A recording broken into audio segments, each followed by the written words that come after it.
The Great Mosque of Gao, vanished African glory. Once, on the edge of the mighty Sahara, there stood a mosque that shimmered like gold beneath the African sun, a beacon of learning, faith, and trade. It was called the Great Mosque of Gao. Today, it is almost forgotten, swallowed by sand and time. This is the story of a vanished African glory. Part 1: The Golden City of Gao. Long before the world heard the names of Timbuktu or Marrakesh, there was Gao, the first true jewel of the Sahara. Located along the Great Niger River, Gao was more than a city.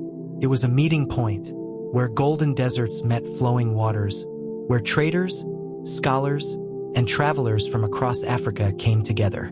By the 10th century, Gao had already become the beating heart of West Africa's Islamic civilization. Caravans came from faraway places, from Morocco, Egypt, and even Arabia, carrying salt, gold, ivory, and manuscripts. The people of Gao were known for their honesty in trade, their love of learning, and their deep faith in Islam. Arab historians like al-Bakri and Ibn Battuta wrote about the land of Gao with great wonder. They described it as a place ruled by powerful kings, surrounded by beauty and wealth. Its markets were filled with goods from across continents. Fine textiles, precious metals, and books copied by hand by African scholars. At the very center of this thriving city stood something even more precious than gold: the Great Mosque of Gao. It wasn't built of marble or stone, but of earth, timber, and human devotion. The mosque was crafted using a traditional African method called banko, a mixture of clay, mud, and straw molded by hand and baked by the sun. Wooden beams called torans stuck out of the walls, both for beauty and for practicality, allowing workers to climb and repair it every year after the rains. This mosque wasn't only a place of prayer.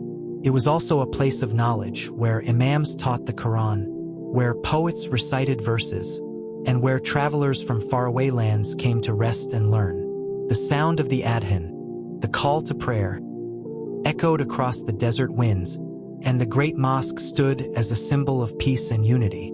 But beyond its physical form, the mosque represented something greater, a fusion of faith and culture. It showed how Islam had taken root in Africa not by force, but through trade, respect, and shared values. The people of Gao didn't copy the styles of Arabia or Persia. They created their own form of Islamic art and architecture, rooted in African soil yet inspired by divine purpose. When travelers entered Gao, they saw its tall mud towers glowing gold under the setting sun. To them, it was more than a building.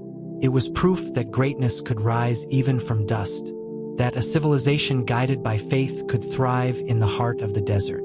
The Great Mosque of Gao was not just a monument, it was the soul of a golden city. Part 2: The Lost Mosque of Mansa Musa. When we speak of West Africa's golden age, one name shines brighter than all: Mansa Musa. He was not just the richest man who ever lived. He was also a king who spread faith, knowledge, and beauty across the land. In the early 1300s, Mansa Musa, the ruler of the mighty Mali Empire, began his legendary pilgrimage to Mecca. His caravans stretched for miles across the desert, filled with gold, scholars, servants, and gifts. Everywhere he passed, from Egypt to Arabia, people were astonished by his generosity. But beyond his wealth, Mansa Musa carried something greater, a vision to build centers of faith and learning across West Africa. When his journey brought him through Gao, he was deeply impressed by the city's devotion and prosperity. He saw the Great Mosque, humble yet grand, standing proud under the desert sun. And it is said that Mansa Musa helped fund its restoration, breathing new life into a sacred structure that had long been the spiritual heart of Gao. He appointed architects, scholars, and builders from both Africa and the Islamic world to rebuild it using the purest form of Sudano-Sahelian architecture, a style that would come to define West Africa's Islamic identity. This architectural style was unlike the stone mosques of Cairo or Damascus. Instead, it reflected the soul of the desert, made from earth itself, with tall, tapering towers, rounded edges, and wooden spikes protruding from the walls like ribs. These wooden beams weren't just decorative. They served as scaffolding, allowing the community to renew the mosque every year. Every beam told a story. Every wall held the handprints of generations who built and rebuilt it, mixing mud and straw under the blazing African sun. It was not just architecture, it was living faith molded by hand. During Mansa Musa's reign, the Mosque of Gao stood alongside other centers of learning he helped inspire, like the Great Mosque of Timbuktu and the University of Sankore. Together, they formed a network of knowledge, drawing students and teachers from every corner of Africa and beyond.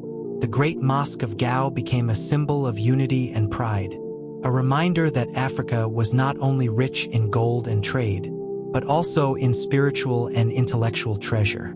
It showed that Islam had found a home deep in the African heartland, not as a foreign religion, but as a shared light connecting people from Mali to Mecca. As centuries passed, travelers wrote of Gao's mosque glowing like a golden crown at sunset, its mud towers catching the light like a miracle of the desert. But even the brightest light can fade.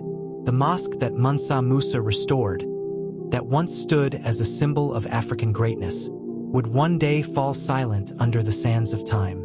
Part 3: The Fall and the Sands of Silence.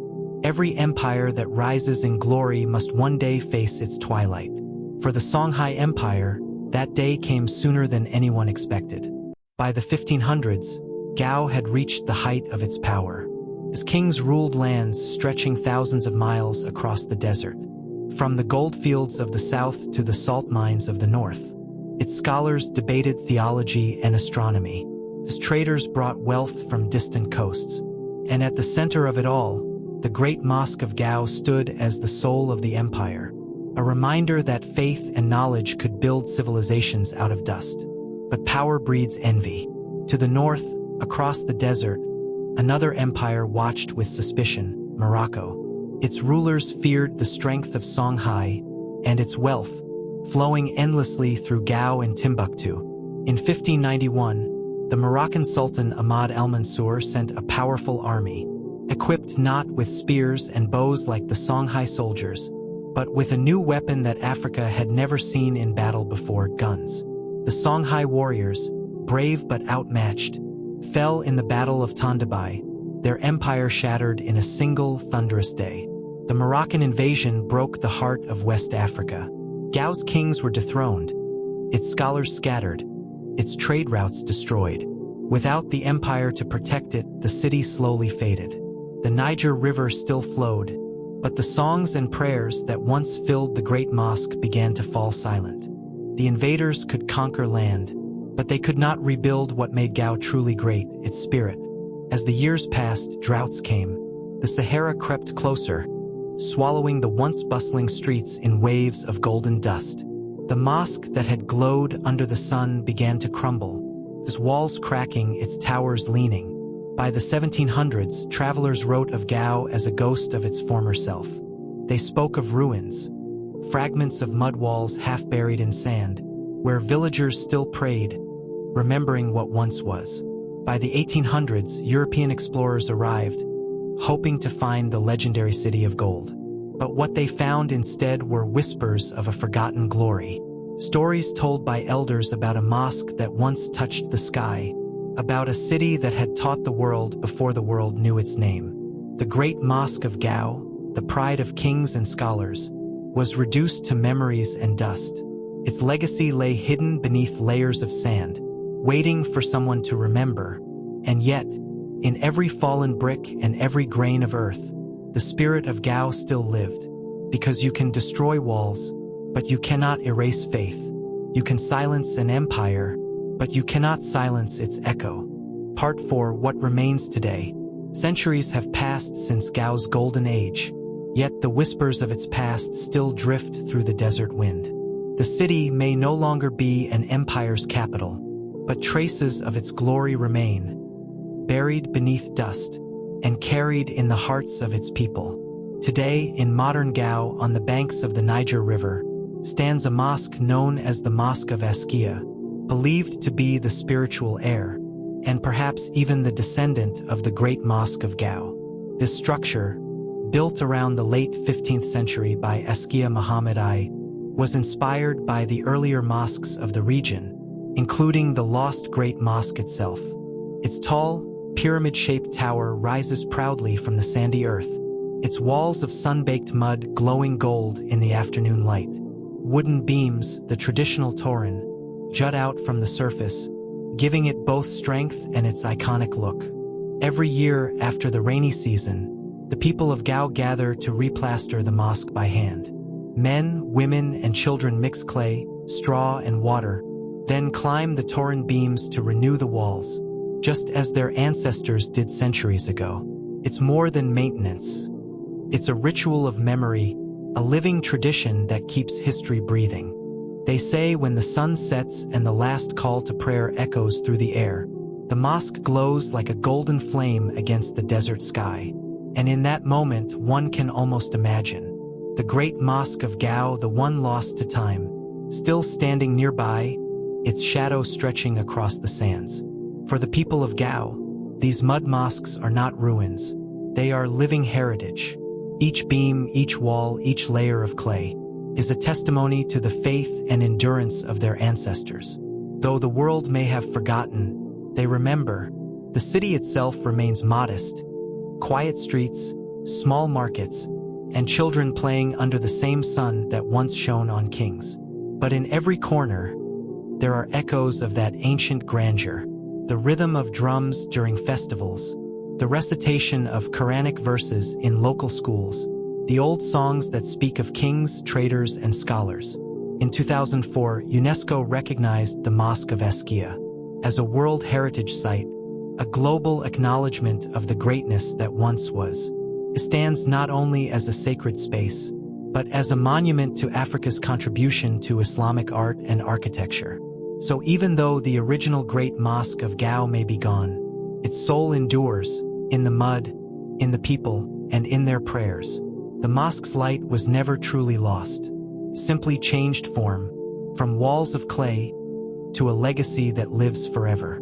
Part 5, a reflection. What the mosque teaches us. The story of the Great Mosque of Gao is more than a chapter of forgotten history. It's a mirror that reflects who we are and what we choose to remember. When we think of great Islamic monuments, our minds often travel to the Blue Mosque of Istanbul, the mosques of Cairo, or the Alhambra of Spain. But rarely do we remember that, deep in Africa's heart, civilizations were building masterpieces of their own. Mosques of mud and faith, born not from marble, but from the hands of ordinary believers. The Great Mosque of Gao reminds us that the story of Islam is not confined to one land or one people. It is a story written across deserts and oceans, spoken in countless languages, and lived by people of every color and culture. Long before colonizers redrew Africa's maps, Gao was a beacon of faith, learning, and architecture. Its mosque stood as proof that knowledge and devotion were as valuable as gold and trade. It was a place where imams taught wisdom, where scholars preserved the Quran, and where communities found light in the heart of the desert. Though the mosque has vanished, its message still lives. That greatness doesn't always mean grand palaces or tall minarets. Sometimes, it lives in humility, in walls built by hand, in hearts guided by faith. The people of Gao still rebuild their mosque every year, not because they must, but because they remember. Each handful of clay they press into the wall is a prayer for the past, a promise that their ancestors will never be forgotten. And perhaps this is what the Great Mosque of Gao truly teaches us, that even when history erases our monuments, cannot erase our memory. When the world forgets, the faithful rebuild. When the sands cover, the spirit uncovers. When glory fades, devotion shines.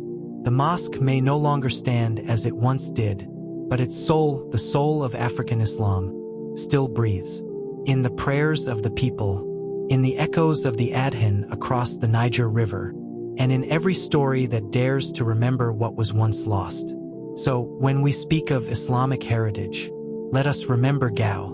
Let us remember that the golden age of Islam was not only in Baghdad or Cordoba, it was also here, beneath the African sun, where mud turned into miracles and faith built kingdoms. The Great Mosque of Gao may have vanished from the earth, but not from history, and never from the hearts that still believe. Gao's mosque may have fallen, but its light was never extinguished, because history may bury, but it can never erase.